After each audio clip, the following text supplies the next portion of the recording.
الحمد لله نحمده ونستعينه ونستغفره ونؤمن به ونتوكل عليه ونعوذ بالله من شرور أنفسنا ومن سيئات أعمالنا من يهده الله فلا مضل له ومن يضلله فلا هادي له ونشهد أن لا إله إلا الله وحده لا شريك له ونشهد أن سيدنا وسندنا حبيبنا مولانا محمدا عبده ورسوله صلى الله تعالى عليه وعلى آله وأصحابه وسلم. أما بعد فأعوذ بالله من الشيطان الرجيم. بسم الله الرحمن الرحيم.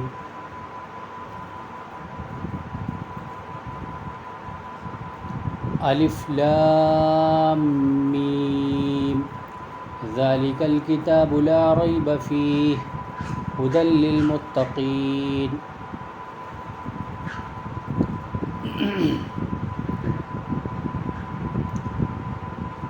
الف لام میم ذلك الكتاب لا ريب فيه، اس کتاب میں کوئی شک و شبہ نہیں.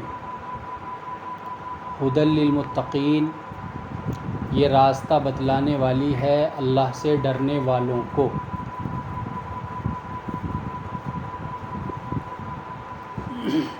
الحمدللہ یہاں سے سورہ بقرہ شروع ہو رہی ہے. سورہ بقرہ مدنی ہے. اس میں 286 آیتیں اور 40 رکوع ہیں. سورہ بقرہ کی وجہ تسمیہ، یعنی اس سورت کا نام سورہ بقرہ کیوں رکھا گیا. اس کی وجہ یہ ہے کہ اس سورت کی آیت نمبر 67 سے آیت نمبر 73 تک، یعنی آیت نمبر 67 سے آیت نمبر 73 تک اس گائے کا واقعہ مذکور ہے جسے ذبح کا حکم بنی اسرائیل کو دیا گیا تھا، جس کا واقعہ آگے صورت میں انشاءاللہ تفصیل کے ساتھ آ جائے گا. عربی زبان میں بقرہ کے معنی بیل اور گائے کے ہیں، اسی لیے اس سورت کا نام سورہ بقرہ رکھا گیا. اس سورت میں اللہ رب العزت نے بہت سے مضامین اور بہت سی باتوں کو جمع فرما دیا ہے. اس پر ایک مختصر سی نظر آپ ڈال لیں کہ اس صورت میں اللہ رب العزت نے کون کون سے موضوع، کون کون سی باتیں بیان فرمائی ہیں. اللہ رب العزت نے اس صورت مبارکہ میں مسلمانوں، کفر پر جمے ہوئے لوگوں اور منافقوں تینوں سے خطاب کرنے کے علاوہ اہل کتاب یعنی یہودیوں اور عیسائیوں سے خاص طور پر خطاب فرمایا ہے. نیز اس صورت میں نماز، روزہ اور زکوٰۃ کی فرضیت، جادو کرنے کی حرمت، قانون قصاص، احکام وصیت، روزے کے احکام، چاند کی تاریخ کا معتبر ہونا، جہاد اور حج و عمرے کے مسائل، شراب اور جوئے کی مذمت، یتیموں سے متعلق تنبیہات، نکاح اور میاں بیوی سے متعلق بعض قانون، طلاق، رضاعت یعنی بچے کو دودھ پلانا، عدت، مہر اور دین سے متعلق ہدایات، ایلا اور قسم سے متعلق احکام بیان کیے گئے ہیں.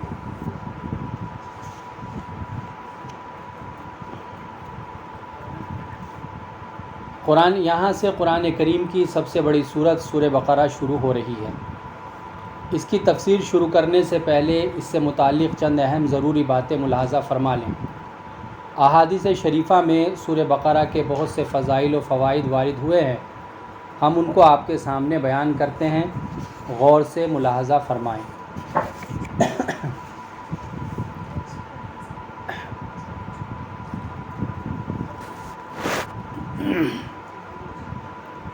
سورہ بقرہ قرآن کریم کی سب سے بڑی سورت ہے جو تقریباً 2.5 پاروں پر مشتمل ہے.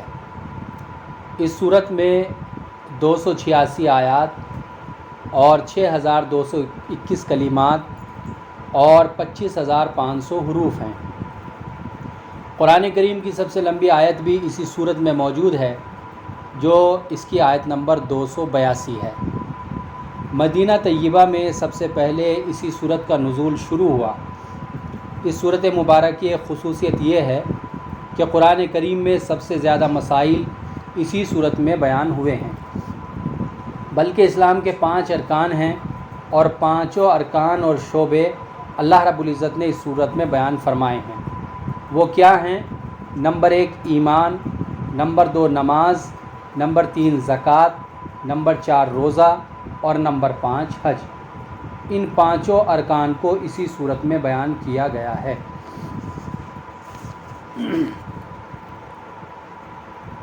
اس صورت سے متعلق احادیث مبارکہ میں بہت سے فضائل و فوائد بیان ہوئے ہیں جو بہت اہم اور قیمتی ہیں اور غور سے سن کر عمل کرنے کی ضرورت ہے۔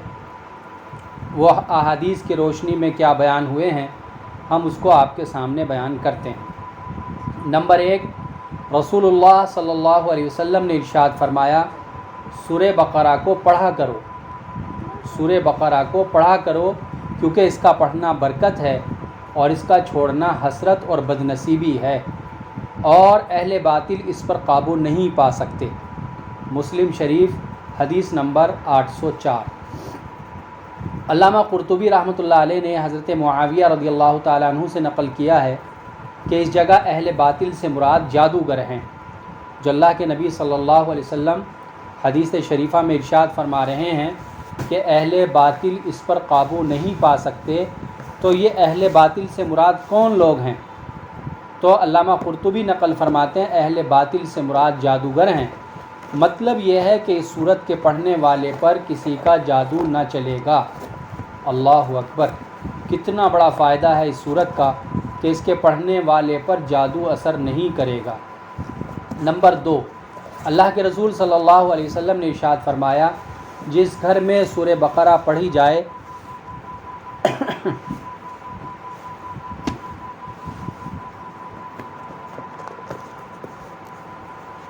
شیطان وہاں سے بھاگ جاتا ہے۔ جس گھر میں سورہ بقرہ پڑھی جائے، یا جس مکان میں جس جگہ پہ سورہ بقرہ پڑھی جائے وہاں سے شیطان بھاگ جاتا ہے۔ ترمذی شریف حدیث نمبر 3094۔ نمبر 3، رسول اللہ صلی اللہ علیہ وسلم نے ارشاد فرمایا، سورہ بقرہ سنام القرآن اور ذروۃ القرآن ہے، یعنی سنام اور یہ ذروہ ہے۔ اب سنام اور ذروہ کس کو کہتے ہیں؟ سنام اور ذروہ ہر چیز کے اعلیٰ اور افضل حصے کو کہا جاتا ہے۔ کسی بھی چیز کا اعلیٰ، افضل، بہترین، کریم چیز جو ہوتی ہے اس کو کہتے ہیں سنام اور ذروہ۔ تو یہ قرآن کریم کی سنام اور ذروہ ہے۔ ترمذی شریف حدیث نمبر 3094، مسند احمد حدیث نمبر 20300۔ نمبر 4، اللہ کے رسول صلی اللہ علیہ وسلم نے ارشاد فرمایا، اس صورت کی ہر آیت کے نازل ہونے کے وقت 80 فرشتے اس کے ساتھ نازل ہوئے۔ مسند احمد حدیث نمبر 20300، ابن کثیر بحوالہ مسند احمد۔ تو دیکھیے کتنی بڑی فضیلت ہے، ہر آیت کے ساتھ اللہ تعالیٰ نے 80 فرشتے بھیجے۔ کتنے اہتمام کے ساتھ اللہ رب العزت نے اس سورہ مبارکہ کو نازل فرمایا۔ حضرت ابو ہریرہ رضی اللہ تعالیٰ عنہ فرماتے ہیں کہ اللہ کے رسول صلی اللہ علیہ وسلم نے ارشاد فرمایا، یہ نمبر 5ویں فضیلت ہے، ارشاد فرمایا اس صورت میں ایک آیت ایسی ہے جو تمام قرآن کی آیتوں میں اشرف و افضل ہے، اور وہ آیت آیت الکرسی ہے۔ آیت الکرسی سب سے اشرف اور افضل ہے۔ ترمذی شریف حدیث نمبر 3094۔ نمبر 6، حضرت عبداللہ ابن مسعود رضی اللہ تعالیٰ عنہما فرماتے ہیں کہ سورہ بقرہ کی 10 آیتیں ایسی ہیں کہ اگر کوئی شخص ان کو رات میں پڑھ لے تو اس رات کو جن شیطان گھر میں داخل نہ ہوگا، اور اس کے اہل و عیال کو یعنی تمام گھر والوں کو اس رات میں کوئی آفت، بیماری، رنج و غم وغیرہ کوئی ناگوار چیز پیش نہ آئے گی۔ اور اگر یہ 10 آیتیں کسی مجنون پر پڑھی جائیں تو اس کو فائدہ ہوگا۔ وہ 10 آیتیں یہ ہیں: 4 آیتیں سورہ بقرہ کے شروع کی یعنی آیت نمبر 1، 2، 3، 4، اس کے بعد درمیان اور بیچ کی 3 آیتیں یعنی آیت نمبر 255، 256، 257۔ اس میں 255 جو ہے وہ آیت الکرسی ہے، یعنی آیت الکرسی اور اس کے بعد کی 2 آیتیں، اور پھر 4 اور 3 7 ہو گئی۔ اس کے بعد سورہ بقرہ کی آخری 3 آیتیں یعنی آیت نمبر 284، 285 اور 286۔ تو یہ اس طرح 10 آیتیں ہو گئی، شروع کی 4 آیتیں، بیچ کی 3 آیتیں، آخر کی 3 آیتیں۔ اس سے معلوم ہوا کہ ہر مسلمان کو روزانہ رات کو مذکورہ 10 آیات پڑھنے کا اہتمام کرنا چاہیے۔ حوالہ تفسیر قرطبی بحوالہ دارمی۔ رات کا مطلب یہ ہے کہ مغرب یا عشاء کے بعد ان آیتوں کی تلاوت کی جائے۔ فضیلت نمبر 7،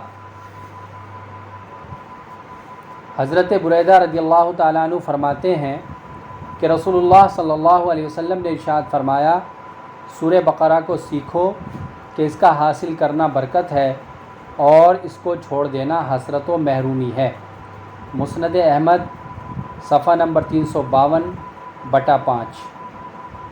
حضرت ابو ہریرہ رضی اللہ نمبر 8، حضرت ابو ہریرہ رضی اللہ تعالیٰ عنہ فرماتے ہیں کہ رسول اللہ صلی اللہ علیہ وسلم نے ارشاد فرمایا، اپنے گھروں کو قبرستان نہ بنا لو، شیطان اس گھر سے بھاگتا ہے جس میں سورہ بقرہ پڑھی جائے۔ ترمذی شریف حدیث نمبر 2877۔ دیکھیں کتنی بڑی فضیلت ہے کہ جس گھر میں سورہ بقرہ کی تلاوت کی جائے شیطان اس گھر سے بھاگتا ہے۔ لہٰذا ہمیں اپنے گھروں میں خاص طور سے اس سورت کے پڑھنے کا اہتمام کرنا چاہیے۔ آج کل اکثر لوگ سحر، جادو، ٹونے اور شیطان اور جناتی اثرات سے پریشان نظر آتے ہیں، اور آپ سن چکے ہیں کہ جس گھر میں سورہ بقرہ پڑھی جائے شیطان اس گھر سے بھاگتا ہے، اور جس جگہ اس سورت کی تلاوت کی جائے یا جو شخص اس سورت کی تلاوت کرے اس پر جادو اور جادوگروں کا بس نہیں چلتا۔ اب آپ اس سورت مبارکہ سے متعلق چند احکام و مسائل ملاحظہ فرمائیں۔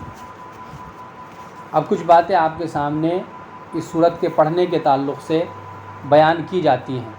کچھ ایسے سوالات کا جواب آپ کو دیا جاتا ہے کہ جو عموماً سورہ بقرہ پڑھتے ہوئے آدمی کے ذہن میں وہ سوالات آتے ہیں، تو ہم ان کا جواب آپ کے سامنے پیش کرتے ہیں۔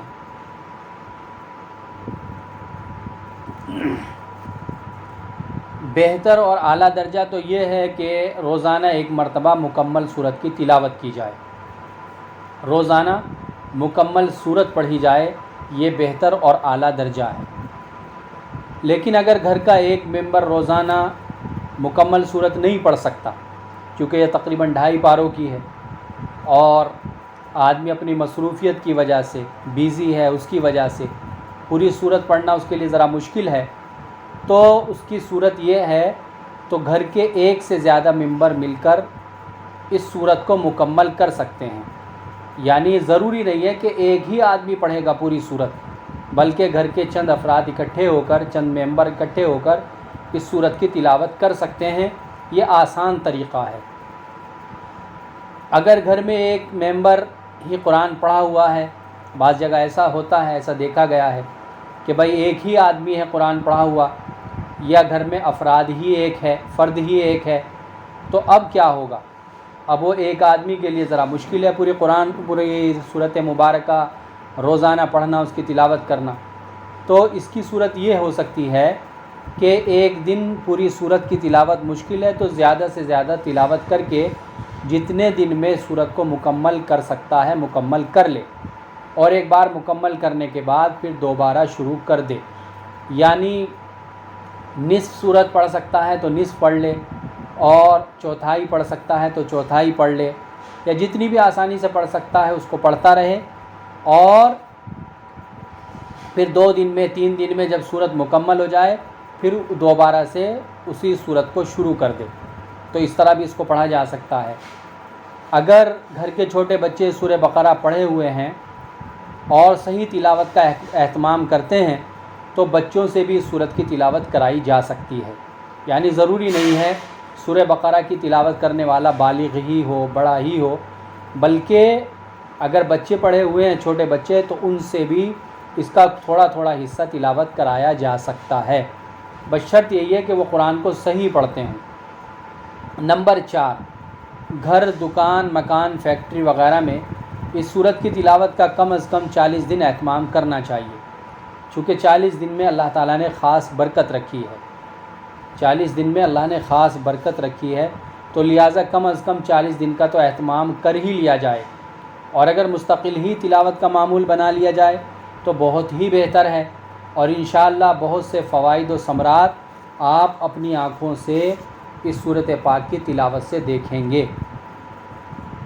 اگر کوئی عورت 40 دن تک سورہ بقرہ کی تلاوت کرنا چاہتی ہے، یہ بھی ایک اہم مسئلہ ہے، اور بعض ہماری مائیں بہنیں یہ سوال کرتی ہیں کہ 40 دن تک وہ سورہ بقرہ پڑھنا چاہتی ہیں اور درمیان میں ان کے ناپاکی کے ایام آ جاتے ہیں، تو اب کیا مسئلہ ہے؟ 40 دن تو پورے ہو نہیں پائیں گے، تو درمیان میں اگر ناپاکی کے دن آ جائیں تو قرآن کی تلاوت کو بند کر دیں، کیونکہ ناپاکی کی حالت میں قرآن کریم کو چھونا اور اس کی تلاوت کرنا منع ہے۔ پھر جب پاک ہو جائیں تو تلاوت شروع کر دیں، اور جتنے دن ناغہ ہوئی ہے وہ اس میں مزید بڑھا لیں۔ درمیان میں جو ناغہ ہوئی ہے اس سے عمل میں کوئی فرق نہیں پڑے گا، کیونکہ وہ شرعاً مجبوری ہے، یہ آپ نے خود نہیں چھوڑا، بلکہ یہ تو اللہ کی طرف سے مجبوری ہے اور اللہ کی طرف سے عذر ہے، تو ظاہر سی بات ہے یہ تو شرعی عذر مانا جائے گا۔ اور درمیان میں جو ناغہ سورہ بقرہ کی آپ کی ہوئی ہے، سورۃ بقرہ آپ تلاوت نہیں کر سکی ہیں، تو اس سے انشاءاللہ کوئی عمل پر فرق نہیں پڑے گا۔ اچھا، بعض لوگوں کو دیکھا گیا ہے کہ وہ خود سورہ بقرہ وغیرہ کی تلاوت نہیں کرتے، ایسا ہم نے دیکھا ہے، بلکہ کسی حافظ وغیرہ کو پیسے دے کر تلاوت کرواتے ہیں۔ یہ کہتے ہیں بھائی آپ ہمارے یہاں گھر میں، مکان میں یا کارخانے وغیرہ میں آ کر اتنے دن سورہ بقرہ پڑھ دیں، بتاؤ آپ کتنے پیسے لیں گے؟ تو کسی حافظ وغیرہ کو متعین کر لیتے ہیں۔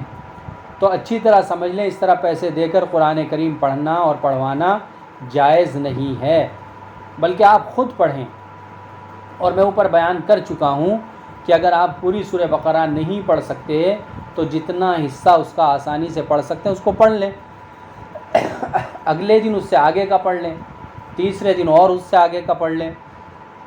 تو اگرچہ روز سورت پوری نہ ہو پائے گی، لیکن جتنے دن میں آسانی سے پوری ہو سکے اس کو پورا کر لیں، پیسے دے کر کسی سے نہ پڑھوائیں، اس سے کوئی فائدہ حاصل نہیں ہوگا، اور نہ ہی اس پڑھنے اور پڑھوانے پر ثواب ملے گا۔ یہ مسئلہ اچھی طرح سمجھ لینا چاہیے۔ جب آپ سورہ بقرہ کی تلاوت کریں تو ایک بوتل میں پانی لے لیں، یہ ایک مشورہ ہے فائدے کے لیے، کہ جب سورہ بقرہ کی تلاوت شروع کریں تو ایک بوتل میں پانی لے لیں، اور تلاوت کے بعد روزانہ اس پانی پر دم کر لیا کریں۔ جب بھی سورہ بقرہ پڑھیں، بلکہ کچھ بھی ذکر و اذکار کریں، قرآن کریم کی تلاوت کریں، تو اس پانی پر دم کر لیا کریں، اور اس پانی کو تمام گھر والے پی لیں، انشاءاللہ اس سے بھی فائدہ ہوگا۔ اس کو پینے یا استعمال کرنے کا آسان سا طریقہ میں آپ کو بتا دیتا ہوں، اس میں دشواری نہیں ہوگی، ورنہ عموماً لوگ یہ کہتے ہیں جی بھول جاتے ہیں پانی پینا، اور سارے گھر والے استعمال نہیں کر پاتے۔ تو اس کا میں آسان طریقہ یہ بتاتا ہوں کہ گھر کی خواتین دودھ، سالن یا آٹا گوندتے وقت تھوڑا سا پڑھا ہوا یہ پانی اس میں ڈال دیں۔ جب دودھ گرم کرنے لگیں تو تھوڑا سا پانی اس میں ڈال دیں، یا سالن میں ڈال دیں، سالن بناتے ہوئے یا جب آٹا گوندھ رہے ہیں تو اس میں ڈال دیں یہ پڑھا ہوا پانی۔ اس طریقے سے یہ پانی آسانی کے ساتھ تمام گھر والوں کے استعمال میں آ جائے گا، اور اس میں کوئی دقت پریشانی بھی نہیں ہوگی اور کوئی بھولنے کا بھی مسئلہ نہیں رہے گا۔ اچھا، آخر میں ایک سب سے اہم بات سن لیجئے، سب سے اہم بات یہ ہے کہ قرآن کریم کی تلاوت کا صحیح اہتمام کریں، جلد بازی سے کام نہ لیں، چونکہ یہ صورت لمبی ہے، تقریباً 2.5 پاروں کی ہے، تو اب یہ ہوتا ہے کہ آدمی جلدی جلدی پڑھتا ہے، جس سے الفاظ صحیح ادا نہیں ہوتے، اور اگر الفاظ ہی صحیح ادا نہ ہوں اور الفاظ کٹتے ہوں اور قرآن کا حق ادا نہ ہوتا ہو تو اس طرح قرآن پڑھنا تو ناجائز ہے۔ تو دیکھیے قرآن کریم سے فائدہ تو آپ کو کیا حاصل ہوگا، الٹا اس کا گناہ ملے گا۔ تو اس لیے اس بات کا خاص اہتمام کریں کہ قرآن کریم کی تلاوت چاہے کم کریں لیکن اچھی کریں۔ ایسا نہ ہو فٹافٹ آپ کر رہے ہیں کہ بھائی سورہ بقرہ مکمل کرنی ہی کرنی ہے، لہٰذا صحیح پڑھا جائے، غلط پڑھا جائے، الفاظ کٹتے ہوں، الفاظ دبتے ہوں، الفاظ کا تلفظ صحیح سے ادا نہ ہوتا ہو، تو ایسا ہرگز نہ کریں، ورنہ اس سے آپ کو کوئی فائدہ نہیں ہوگا بلکہ الٹا نقصان ہوگا، یعنی قرآن کے غلط پڑھنے کا گناہ ملے گا۔ تو لہٰذا مکمل فائدہ اسی وقت حاصل ہو سکتا ہے جبکہ قرآن کریم کی صحیح تلاوت کا اہتمام کیا جائے۔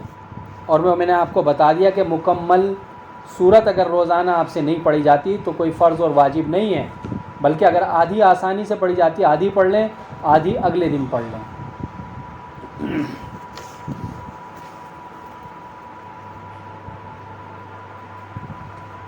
اب ہم تفسیر شروع کرتے ہیں۔ الف لام میم، قرآن کریم کی کچھ صورتوں کے شروع میں یہ حروف الگ الگ نازل ہوتے ہیں، ان کو حروف مقطعات کہتے ہیں۔ یہ لکھے تو ایک ہی جگہ جاتے ہیں لیکن پڑھے جاتے ہیں الگ الگ، جیسے کہ یہاں پر لکھا ہوا ہے الف لام میم، ایک جگہ لکھا ہوا ہے لیکن جب ہم اس کو پڑھیں گے تو الگ الگ مفرد پڑھیں گے، الف لام میم۔ جیسے اور جگہ دوسری مثال قرآن کریم میں ہے کاف ہا یا عین صاد، یہ ایک ہی جگہ لکھا ہوا آپ کو نظر آئے گا، لیکن جب ہم اس کو پڑھیں گے تو اس کو اکٹھا نہیں پڑھیں گے، پورا لفظ بنا کر نہیں پڑھیں گے بلکہ الگ الگ پڑھیں گے، کاف ہا یا عین صاد مفرد پڑھیں گے، الگ الگ پڑھیں گے۔ تو ان حروف کو حروف مقطعات کہتے ہیں، یاد رکھنا۔ قرآن کریم کی 29 صورتیں ایسی ہیں جو حروف مقطعات سے شروع ہوتی ہیں، ان میں سے ایک یہ بھی ہے سورہ بقرہ، یہ بھی حروف مقطعات سے شروع ہو رہی ہے۔ اس کے علاوہ 28 صورتیں اور ہیں، ٹوٹل 29 صورتیں ہیں قرآن کریم میں جن کو اللہ پاک نے حروف مقطعات سے شروع فرمایا ہے۔ اور قرآن کریم کی 4 صورتیں ایسی ہیں جن کا نام حروف مقطعات پر رکھا گیا ہے، اور وہ یہ ہیں: نمبر 1 سورہ طٰہٰ، نمبر 2 سورہ یاسین، نمبر 3 سورہ صاد، نمبر 4 سورہ قاف۔ یہ 4 صورتیں حروف مقطعات پر رکھی گئی ہیں، ان کے نام رکھے گئے ہیں۔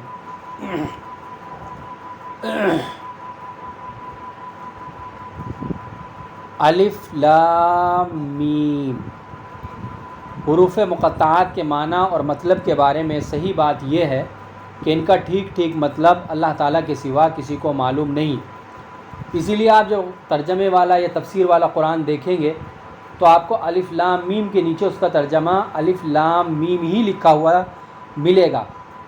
ایسا نہیں ہے کہ اس کا کوئی معنی لکھا ہوا ہو، اس کا کوئی مطلب لکھا ہوا ہو، اس کا کوئی ترجمہ لکھا ہوا ہو، نہیں، بلکہ جب آپ دیکھیں گے الف لام میم کے نیچے الف لام میم ہی اس کا ترجمہ لکھا ہوگا۔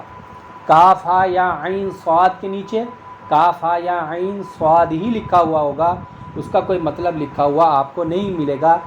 وجہ یہ ہے کہ اس کے معنی اللہ ہی بہتر جانتے ہیں، یہی علماء کی رائے ہے، یہی مفسرین کی رائے ہے کہ اس کا ٹھیک ٹھیک مطلب اللہ تعالیٰ کے سوا کسی کو معلوم نہیں۔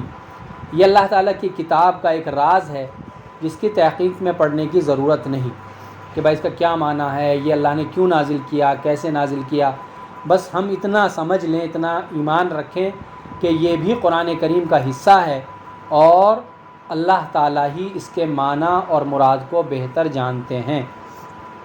اور ویسے بھی عقیدے یا عمل کا کوئی مسئلہ ان کے سمجھنے پر موقوف نہیں ہے، کہ اگر اس کو نہ سمجھا جائے اس کے معنی کیا ہیں، اس کا مطلب کیا ہے، اس کا ترجمہ کیا ہے، تو کوئی مسئلہ سمجھنے سے رہ جائے گا، کوئی عقیدہ سمجھنے سے رہ جائے گا، کوئی دین کی بات سمجھنے سے رہ جائے گی، ایسا بھی نہیں ہے۔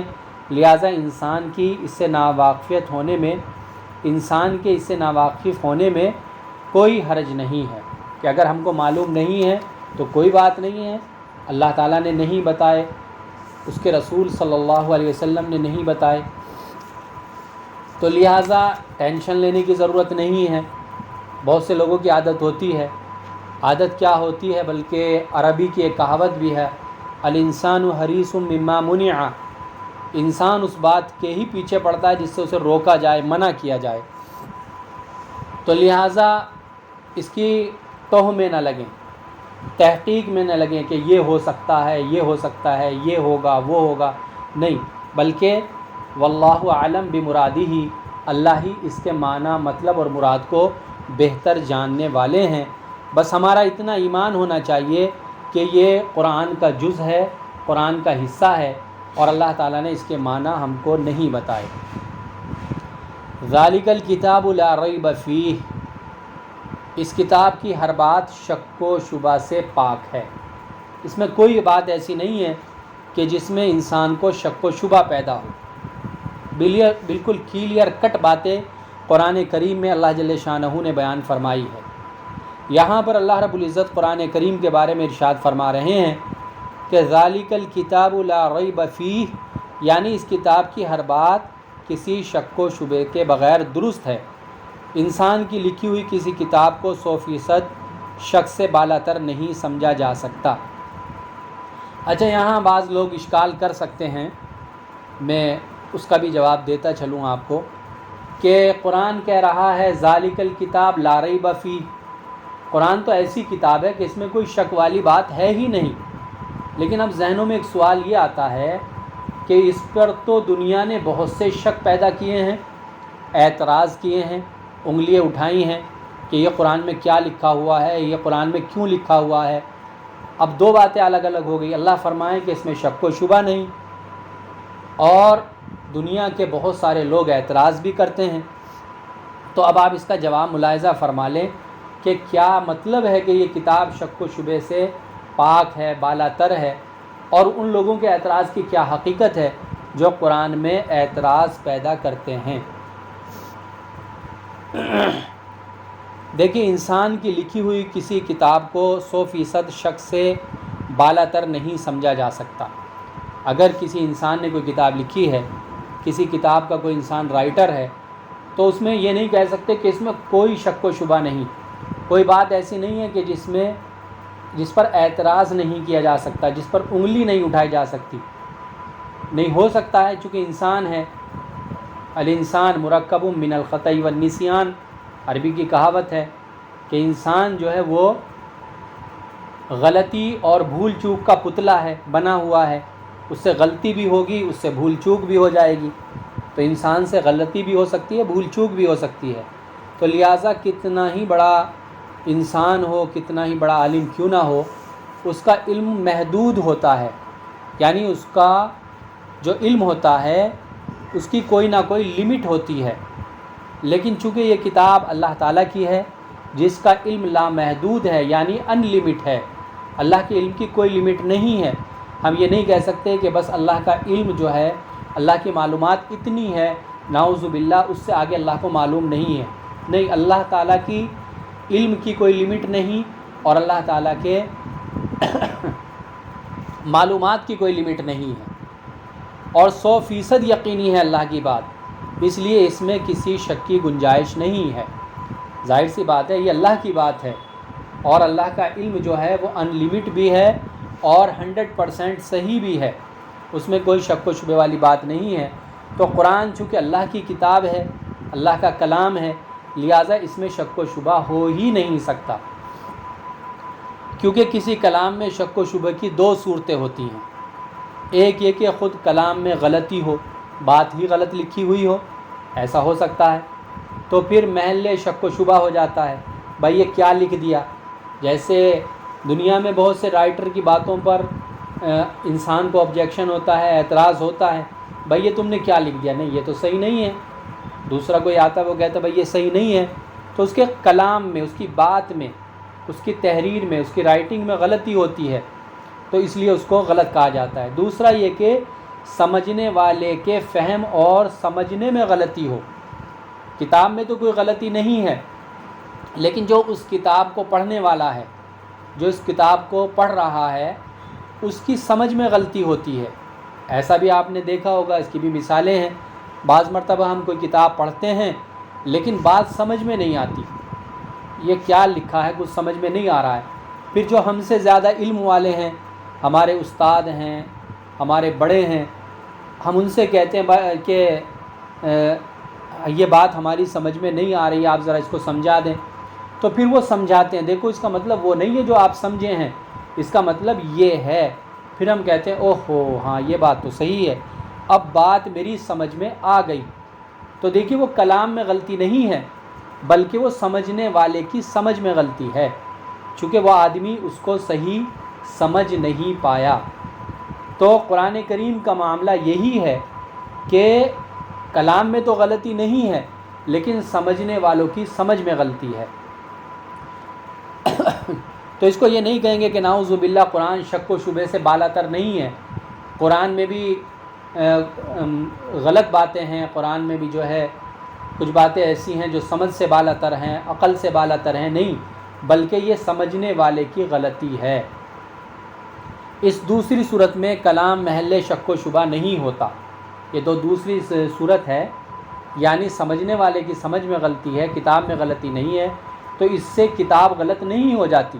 کتاب تو اپنی جگہ صحیح ہے، کتاب اپنی جگہ رائٹ ہے، یہ غلطی کہاں ہو رہی ہے؟ سمجھنے والے سے۔ جب اسے کسی نے سمجھایا کہ دیکھو بھائی جو تم سمجھ رہے تھے یہ وہ بات نہیں ہے، بلکہ بات یہ اس طرح ہے، تو وہ بھی کہتا ہے ہاں ٹھیک ہے، مجھے مغالطہ ہو گیا تھا، تو اس کا مغالطہ دور ہو جاتا ہے۔ تو اس دوسری صورت میں کلام محل شک و شبہ نہیں ہوتا، گو کج فہمی یا غلط فہمی کی وجہ سے کسی کو شک و شبہ ہو جائے، کج فہمی یا غلط فہمی کی وجہ سے، یا تو کوئی سمجھنا ہی نہیں چاہتا۔ بعض مرتبہ ایسا بھی ہوتا ہے کہ بات سمجھنے والی ہوتی ہے، اعتراض اس میں نہیں ہوتا، لیکن ایک آدمی سمجھنا ہی نہیں چاہتا، میں نہیں مانتا۔ دنیا میں ہوتے ہیں بعض لوگ میں نہیں مانتا، تو میں نہیں مانتا کا تو کوئی علاج نہیں ہے۔ اب وہ کہنے لگے قرآن میں یہ غلطی ہے، اسے سمجھایا جائے بھائی نہیں غلطی نہیں ہے، دیکھو تم تھوڑا سمجھو، ٹھنڈے دماغ سے غور و فکر کرو، وہ کہتا ہے میں تو نہیں مانتا، تو اس کا بھی کوئی علاج نہیں ہے۔ اور اس کی ضد اور ہٹ درمی سے اس کتاب کو آپ غلط نہیں کہہ سکتے۔ اس لیے ہزاروں کج فہم یا کم فہموں اور نہ سمجھوں کی وجہ سے اعتراض و شبہات کے باوجود یہ کہنا صحیح ہے کہ اس کتاب میں شک و شبہ کی گنجائش نہیں ہے۔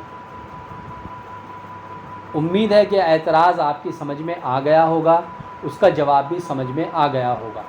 ایک غلطی ہوتی ہے کتاب میں، قرآن کریم میں وہ غلطی اور ریب نہیں ہے، اور دوسری غلطی ہوتی ہے سمجھنے میں۔ تو اگر کوئی سمجھنے میں غلطی کر رہا ہے، اس سے کتاب کا غلط ہونا لازم نہیں آتا، کتاب کا غلط ہونا لازم نہیں آتا، ہاں سمجھنے والا غلطی کر رہا ہے۔ تو بہرحال اللہ تعالیٰ نے یہاں ارشاد فرمایا لا ریب، ریب کا ترجمہ شک سے کرتے ہیں اردو کے مترجمین، لا ریب اس کتاب میں کوئی شک نہیں ہے۔ ریب کس کو کہتے ہیں؟ ریب کہتے ہیں کسی چیز کے بارے میں ایک سیکنڈ میں شک ہوا لیکن پھر ایک دم وہ شک دور ہو گیا، اس کو ریب کہتے ہیں عربی زبان میں۔ تو بعض پڑھنے والوں کو شک تو ہو سکتا ہے اس کی بات میں، یہ کیا بیان کر دیا، لیکن اگر غور و فکر کرے گا، سمجھنے کی کوشش کرے گا اور مسئلے کو حل کرنے کی کوشش کرے گا تو سیکنڈ بھر میں ہی اس کا اعتراض جاتا رہے گا اور اس کی سمجھ میں بات آ جائے گی، اور ماننا پڑے گا، جیسے کہ بڑے بڑے اسلام اور قرآن کے دشمنوں نے بھی مانا کہ واقعتاً قرآن ایک لازوال کتاب ہے اور ایک شاہکار کتاب ہے، اور اس کتاب کا مقابلہ دنیا کی کوئی کتاب نہیں کر سکتی۔ آگے دیکھیے اللہ تعالیٰ ارشاد فرماتے ہیں ھدی للمتقین، یہ جو کتاب ہے قرآن جس کے بارے میں اللہ نے بھی ارشاد فرمایا ذالک الکتاب لا ریب فیہ، اس کے بارے میں اللہ تعالیٰ فرما رہے ہیں ھدی للمتقین، لوگوں یہ کتاب متقیوں کے لیے ہدایت ہے، یہ قرآن متقیوں کے لیے ہدایت ہے، متقیوں کے لیے ہدایت ہے۔ متقی کس کو کہتے ہیں؟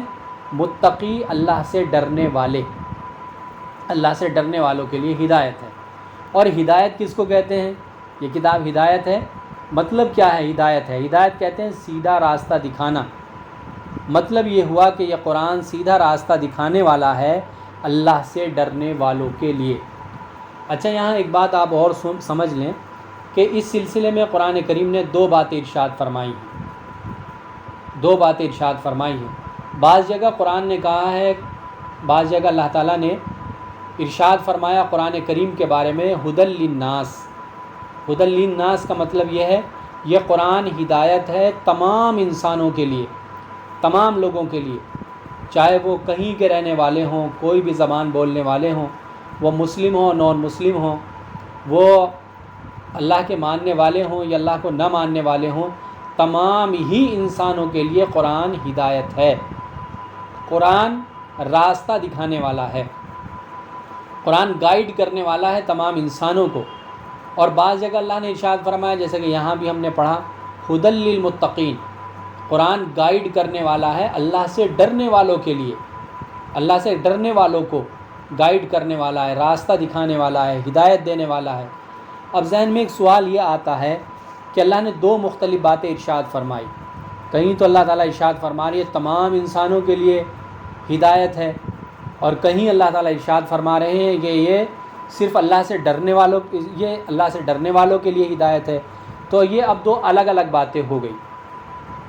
تو حضرات مفسرین نے اس کا جواب یہ دیا کہ قرآن کریم نے جہاں ہدی للناس فرمایا کہ یہ قرآن ہدایت ہے، گائیڈ کرنے والا ہے تمام لوگوں کو، تمام انسانوں کو، وہاں مطلب ہوگا کہ قرآن کا پیغام اور میسج عام ہے تمام انسانوں کے لیے، قرآن سب کے لیے ہے۔ قرآن کسی خاص قوم کے لیے، خاص مذہب کے لیے، خاص کمیونٹی کے لیے، خاص ملک کے لیے، خاص خطے کے لیے نازل نہیں ہوا، بلکہ ہدی للناس تمام انسانیت کے لیے اللہ نے اس کو نازل کیا ہے۔ تو جہاں پر اللہ جل شانہ نے ہدی للناس فرمایا قرآن کی صفت کو، تو وہاں مطلب یہ ہوگا کہ تمام انسانوں کے لیے قرآن ہدایت ہے۔ قرآن کریم تمام انسانوں کے لیے نازل کیا گیا ہے، ہر آدمی اس سے فائدہ اٹھا سکتا ہے۔